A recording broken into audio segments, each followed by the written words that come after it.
Once you have reviewed and approved an individual's professional learning plan, they will receive an email notification that they can now complete the third step, which is the certification of stipend eligibility. And this is a new step for the 25-26 school year. So they'll be prompted to complete certain items in this step, and then they'll submit their responses, and then it's your turn as the evaluator to go in and complete a section of this step as well. You'll know that you have access to complete this step one of two ways. One, you'll also receive an email notification that it's time for you to go in and review this section, or you can also just log in and see that it says in progress. So I'm going to go ahead and click on in progress, and you'll see what their responses were. So there's a section here that asks about their experiences, and the second section is about the APLDS program orientation information. They've been provided an orientation video to review for the 25-26 school year to help them get an understanding of what the requirements are to successfully meet all program requirements in order to receive the principal-elect stipend if they're eligible. So they've read through these statements, and they've indicated by selecting that check mark that they understand that that is a program requirement.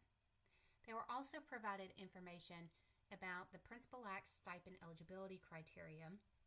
And then that next section is the APLDS program assurances.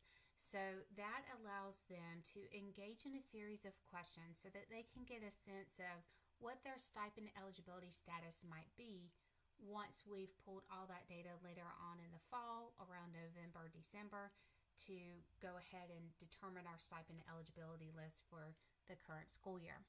So here's an example. They were first asked, do you currently hold a valid leadership certificate in Alabama? If that individual selected yes, which is what we're looking at in this example here, they were prompted the next question to select which certification that they hold. Now, if they selected no, then they saw a message that popped up that they may not be eligible for the principal-elect stipend because they have not met one of the criteria. And so these series of questions just walk them through what the criteria are. And then this bottom section is for you to complete to also have a sense of whether they would be eligible for the principal-elect stipend for this year. So it's asking you that same question. Do the person who you're evaluating currently hold a leadership certificate in Alabama? So this is dynamic as well. So I'm going to select yes, and then it's going to prompt me to answer the next question as the evaluator. So this question is if they're employed full-time, and you can read more information in detail there. So I'm going to say yes. So again, I'm seeing, does this individual being evaluated, are they full-time as a building school administrator and not as a district administrator? So then I would say yes. Does this individual being evaluated teach classes during the school day? Because as a reminder, the principal-elect stipend are for full-time school administrators. So for example, what if I said no?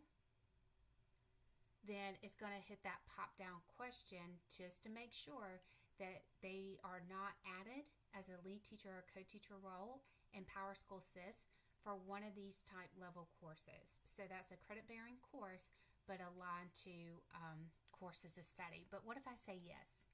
Then again, you'd see a message similar to the one that they received, that they may not be eligible to receive the principal-elect stipend.